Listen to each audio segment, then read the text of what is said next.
நிஜமாலே வந்து ஹெல்த்தியா? கன்சீவ் ஆறாங்கன்னா கொஞ்சம் வீட்டில் இருக்கிறது சேஃபா? கன்சீவ் ஆகும்போது வேறு ஏதாச்சும் உங்களுக்கு காம்ப்ளிகேஷன் இருந்துச்சு,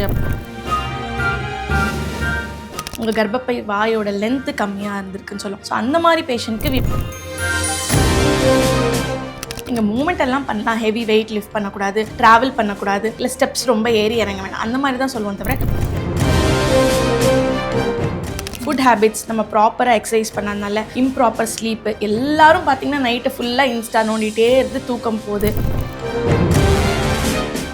ஏன் why should I give a protein powder when you can do it at home? நீங்கள் ஒரு ப்ரோட்டீன் பவுடர் வாங்கும்போது கண்டிப்பாக அது கெட்டு போகாமல் இருக்க நாங்கள் ஒரு கெமிக்கல் யூஸ் பண்ணுறோம். So every thing is entering in your skin. Skin is also breathing organ தான். எவ்வளோ பேர் கன்சென்ட் வாங்கியிருக்காங்கன்னா, இல்லை நான் என் விருப்பத்தில் எனக்கு சிசேரியன் வேணும், என்னால் பெயின் டாலரேட் பண்ண முடியலன்றது இன்க்ரீஸ் தான் ஆகிட்டு இருக்கு. இது எல்லாமே ஃபஸ்ட்டு டெலிவரி இருக்க பேஷண்ட்க்கு பண்ணிகிட்டு இருக்கோம். அவங்களுக்கு அந்த ஃபோலிஸ் வச்சு 24 ஹவர்ஸில் டெலிவரி ஆகலைனாலே. ஹெல்த் குரு நேயர்களுக்கு வணக்கம். இன்னைக்கு நம்ம கூட யார் இருக்கா அப்படின்னு பார்த்தீங்கன்னா, சுபஸ்ரீ, Obstetrician அண்ட் Gynecologist இருக்காங்க.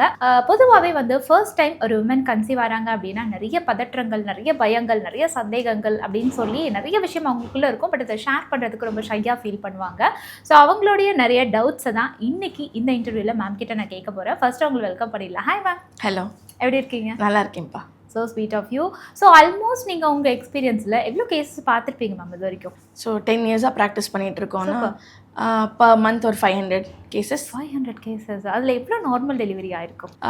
500மே நார்மல் டெலிவரி இல்லை, டெலிவரி இல்லை, 500 ஓபி கேசஸ் பார்ப்போம் மோஸ்ட்டாக. Because I was connected to a medical college. இப்போ வந்து நான் ப்ரைவேட்டாக ப்ராக்டிஸ் பண்ணுறதுனால ஒரு நாளைக்கு ஐ மே கெட் 30 to 35 ஓபிடிஸ். ஸோ டெலிவரின்றதுல அதில் ஒரு 20 பேர் டெலிவரி பண்ணுவாங்க. ஸோ அதில் ஒரு 60% நார்மல் டெலிவரி ஆகுது, மீதி 40% உங்களுக்கு சிசேரியன் ஆகுது. ஓகே, ஸோ இது ஒரு டாபிக் நம்ம பேசலாம் ஃபைனலாக. பட் அதுக்கு முன்னாடி இப்போ ஒரு உமன் வந்து ஃபர்ஸ்ட் கன்சீவ் ஆகிறாங்க அப்படின்னா ஃபர்ஸ்ட் பயம் வந்து வெளிலலாம் நிறைய போகக்கூடாது, கன்சீவ் ஆனாலே வீட்டில் இருந்துருங்க. ஏன்னா அந்த கரு வந்து ஸ்ட்ராங்காக இருக்காது, வெளில போனீங்கன்னா நிறைய பள்ளம் மேடு அந்த மாதிரிலாம் நீங்கள் நடக்கும்போது கலைஞ்சிரும், இந்த மாதிரிலாம் சொல்கிறாங்க. பட் அது நிஜமாலே வந்து ஹெல்த்தியா? கன்சீவ் ஆகிறாங்கன்னா கொஞ்சம் வீட்டில் இருக்கிறது சேஃபா? கன்சீவ் ஆனால் வீட்டில் இருக்கணும், இல்லை பெட் ரெஸ்ட் எடுத்துக்கணுன்றது எதுவுமே அவசியம் கிடையாது. பட் கன்சீவ் ஆகும்போது வேறு ஏதாச்சும் உங்களுக்கு காம்ப்ளிகேஷன் இருந்துச்சு அப்படின்னா, ஸோ நீங்கள் ஹெல்த் இஷ்யூஸ், இல்லை உங்களுக்கு ப்ரீவியஸாக ஒரு 2-3 அபார்ஷன் ஆகிருக்கு, இப்போ நீங்கள் டாக்டர்கிட்ட போகிறீங்க கன்சீவ் ஆனோன்னே, ஸோ உங்களுக்கு டயபெட்டிக், ஹைப்பர் டென்ஷன், அதுக்கப்புறம் முன்னாடி நிறைய அபார்ஷன்ஸு, இல்லை உங்களுக்கு சர்வைக்கல் இன்காம்பிட்டன்ஸ் அப்படின்னா நீங்கள் முன்னாடி ப்ரெக்னெண்ட்டாக இருந்திருப்பீங்க, ஒரு 12 வீக்ஸ்க்கு அப்புறம் உங்களுக்கு பேபி எக்ஸ்பெல் ஆகிருக்கும் அப்படின்னா பேபி வெளியில் வந்திருக்கும். எதனால அந்த அபார்ஷன் தெரியும் போது உங்கள் கர்ப்பப்பை வாயோட லென்த்து கம்மியாக இருந்திருக்குன்னு சொல்லுவோம். ஸோ அந்த மாதிரி பேஷண்ட்க்கு we will tell bed rest. இல்லை ஐவிஎஃப்ல கன்சீவ் ஆயிருக்காங்க, ரொம்ப நாள் கழிச்சு கன்சீவ் ஆயிருக்காங்கன்னா we will tell take rest. It is not total bed rest. நீங்கள் எந்திரிக்கவே கூடாது, படுத்த படுக்கையாக இருக்கணுன்றதெல்லாம் நம்ம இல்லை. நீங்கள் மூமெண்ட் எல்லாம் பண்ணலாம், ஹெவி வெயிட் லிஃப்ட் பண்ணக்கூடாது, ட்ராவல் பண்ணக்கூடாது, இல்லை ஸ்டெப்ஸ் ரொம்ப ஏறி இறங்க வேண்டாம், அந்த மாதிரி தான் சொல்லுவோம். தவிர கம்ப்ளீட்டாக நீங்கள் படுத்துக்கிட்டே இருக்கணுன்றது not much we don't advise. அதே மாதிரி கன்சீவ் ஆயிட்டாங்க அப்படின்னா இந்த ஜங்க் ஃபுட் நிறைய சாப்பிட்றதுன்னு சில ஹேபிட்டாக வச்சுருப்பாங்க. பீஸா அதெல்லாம் வந்து டெய்லி அவங்களுக்கு சாப்பிட்டா தான் கொஞ்சம் சாட்டிஸ்ஃபையாக இருக்கும். அதுவும் கன்சீவ் ஆனதுக்கப்புறம் அவங்க என்ன ஆசைப்படுறாங்களோ அதை வாங்கி கொடுத்துணுன்னுவாங்க. ஸோ இதுவுமே அபார்ஷனுக்கு ஒரு காரணமாக இருக்குன்ற மாதிரி ஒரு தியரி இருக்குது, அது உண்மையா? ஆக்சுவலி அந்த காலத்துலலாம் பார்க்கும்போது நம்ம ஹெல்தி ஃபுட்ஸை தான் எடுத்துகிட்டு இருந்தாங்க. ஸோ அவங்க ஒரு 4-5 டெலிவரிஸ் ஆச்சு, அவங்க இடுப்பு வலி சொன்னதில்லை, ஸோ அவங்க நடந்துட்டு இருந்தாங்க. அவங்க டெலிவரி எப்போ ஆச்சுன்னு எனக்கு வலியே வரல, டெலிவரி ஆச்சு, டெலிவரி ஆனோடனே நான் அடுத்த நாளே வயலுக்கு வேலைக்கு போயிட்டேன்னு சொல்லுவாங்க. பட் இப்போ நம்மளுக்கு இந்த வேக்சிங், இல்லை தோல் உறிஞ்சாலே, இல்லை லைட்டாக நம்மளுக்கு பேக் பெயின் இருந்தாலே நம்ம என்ன சொல்கிறோம், பெயின்னு சொல்லி ரெஸ்ட் எடுக்க ஆரம்பிச்சிட்டோம். ஸோ அந்த பெயின் டாலரன்ஸ் கம்மி ஆக ஆக ஆக வி ஆர் டெல்லிங் எதனால இதுனா ஃபுட் ஹேபிட்ஸ் நம்ம ப்ராப்பராக எக்ஸசைஸ் பண்ணாதனால இம்ப்ராப்பர் ஸ்லீப்பு, எல்லாரும் பார்த்தீங்கன்னா நைட்டு ஃபுல்லாக இன்ஸ்டா நோண்டிகிட்டே இருந்து தூக்கம் போகுது. ஸோ இதெல்லாம் காரணனால ஸ்ட்ரெஸ் இன்டியூஸ்ட் ஆகுறதுனால. ஸோ இது எல்லாமே ஃபுட்டுக்கு ஒரு ரீசன் தான். So when you take healthy foods, at least உங்கள் பேபி பிறந்ததுக்கப்புறம் அதை நீங்கள் லேஸ் கொடுக்க தான் போகிறீங்க, கொக்கோ கோலா குடிக்க தான் போகுது, அட்லீஸ்ட் அந்த ப்ரெக்னென்சி 9 months நீங்கள் ஹெல்தி ஃபுட்டு இல்லை பிளான் பண்ணதுலேருந்து ஹெல்தி ஃபுட் எடுத்துக்கிட்டா அட்லீஸ்ட் கொஞ்சம் காம்ப்ளிகேஷன்ஸை தடுக்கலாம், அவ்வளோதான். ஓகே, இப்போ ஒரு உமன் வந்து கன்சீவ் ஆயிட்டாங்கன்னு தெரிஞ்சிருச்சு அப்படின்னா என்ன மாதிரி சில விஷயங்கள், சேஃப்டி மெஷர்ஸ், சில ஹெல்த்தி விஷயங்கள்லாம் அவங்க வீட்டில இருந்தே ஃபாலோ பண்ணலாம்? ஃபார் எக்ஸாம்பிள் ஃபுட்ஸாக இருக்கட்டும், இல்லை நல்ல ஒரு ஹெல்த்தி ட்ரிங்காக இருக்கட்டும்.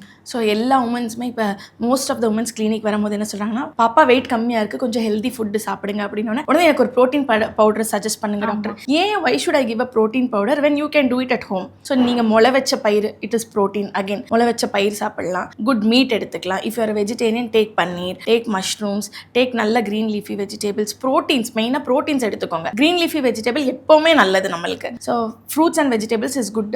ஸோ நீங்கள் இப்போ சுகர் இருக்குன்னா பூமி கீழே விளையிற காய்கறிகள் கம்மி பண்ணிக்கோங்க, நாங்களே சொல்லிடுவோம். ப்ரோட்டீன் ஒரு முளை வச்ச பயிரை நீங்களே பாதாம் பிஸ்தாலாம் போட்டு ஹெல்த்தியாக க்ளீனாக இப்போ உங்களுக்குன்னு பண்ணிக்கும் போது நீங்கள் ஹெல்த்தியாக தான் பண்ணுவீங்க. அண்ட் நல்லதான் பார்த்து பண்ணி தருவாங்க, அம்மாவாச்சும் இல்லை மதர் இன் லாச்சும், இல்லை நீங்களே பண்ணிக்கும் போது இட் இஸ் பெட்டர். நீங்கள் ஒரு ப்ரோட்டீன் பவுடர் வாங்கும்போது கண்டிப்பாக அது கெட்டு போகாமல் இருக்க நாங்கள் ஒரு கெமிக்கல் யூஸ் பண்ணுறோம். அதை விட நீங்கள் வீட்டில் எடுத்துக்கிறது தான் பெட்டர். ஸோ மோஸ்ட்டாக I don't suggest protein powder. நீங்கள் வீட்லேயே அரைச்சு சாப்பிடுங்க. நல்ல ட்ரை ஃப்ரூட்ஸ் எல்லாம் எடுத்துக்கோங்க. இல்லை ட்ரை ஃப்ரூட்ஸ் மில்க் ஷேப் இப்போ வைரல் ஆச்சு கொஞ்சம் நாளைக்கு முன்னாடி, அந்த மாதிரி எடுத்துக்கோங்க. இது எல்லாமே உங்களுக்கு ஹெல்ப் பண்ணும் தேன் டேக்கிங் அ ப்ரோட்டீன் பவுடர். அதே மாதிரி நார்மலாக இப்போ வந்து ஒரு பாடி லோஷனாக இருக்கட்டும், இல்லை வந்து க்ரீமாக இருக்கட்டும், நைட் க்ரீம், டே க்ரீம், இதெல்லாமே வந்து ரொம்ப நார்மல் ஆகிடுச்சு. முன்னாடி தான் அதெல்லாம் கொஞ்சம் காஸ்ட்லியாக இருந்துச்சு, பட் இப்போ அதெல்லாம் பேசிக் திங் ஆகிடுச்சு. அதே கன்சீவ் ஆகிட்டாங்க அப்படின்னு வரும்போது அவங்க அந்த பாடியில் லோஷன் அப்ளை பண்ணுறது, கெமிக்கல்ஸ் பாடியில் யூஸ் பண்ணுறது, இதெல்லாம் யூஸ் பண்ணலாமா? இது அவங்களோட ஹெல்த்தை வந்து அந்த டைமில் அஃபெக்ட் ஆகுமா? சில கார்சினோஜெனிக் ஏஜென்ட்ஸ் இருக்கும், சில மெடிசன்ஸ் இல்லை சில க்ரீம்ஸ், லோஷன்ஸில் everything is entering in your skin. Skin is also breathing organ தான். ஸோ மெயின் ஆர்கனே பார்க்க போனால் skin, it is covered everywhere. So நீங்கள் ஒரு லோஷன் அப்ளை பண்ணிங்கன்னா அது பாப்பாக்கு எந்த பிரச்சனையும் இல்லை, அது கார்சினோஜெனிக் ஏஜென்ட்ஸ் இல்லையான்னு உங்கள் டெர்மட்டாலஜிஸ்ட் கிட்ட நீங்கள் போய் பார்க்கலாம். ஸோ உங்கள் டெர்மட்டாலஜிஸ்ட் ஓகேன்னு சொன்னால் you can use them in pregnancy. Okay, so அதை வந்து டாக்டர் கிட்ட கன்சல்ட் பண்ணிட்டு எந்த ப்ராடக்ட் யூஸ் பண்ணிக்கலாம்.